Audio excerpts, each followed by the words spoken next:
Six-year-old boy lost his life after gun incident in central Kingston.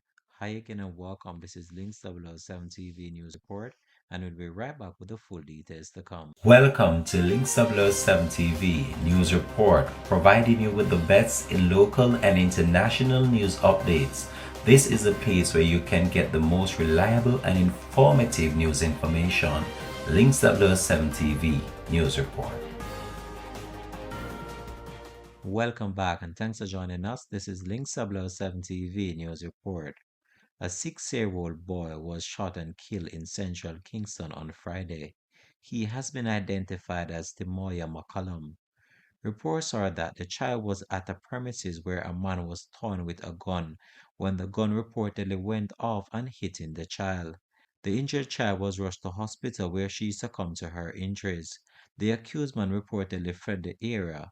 The police have since launched an investigation into the matter.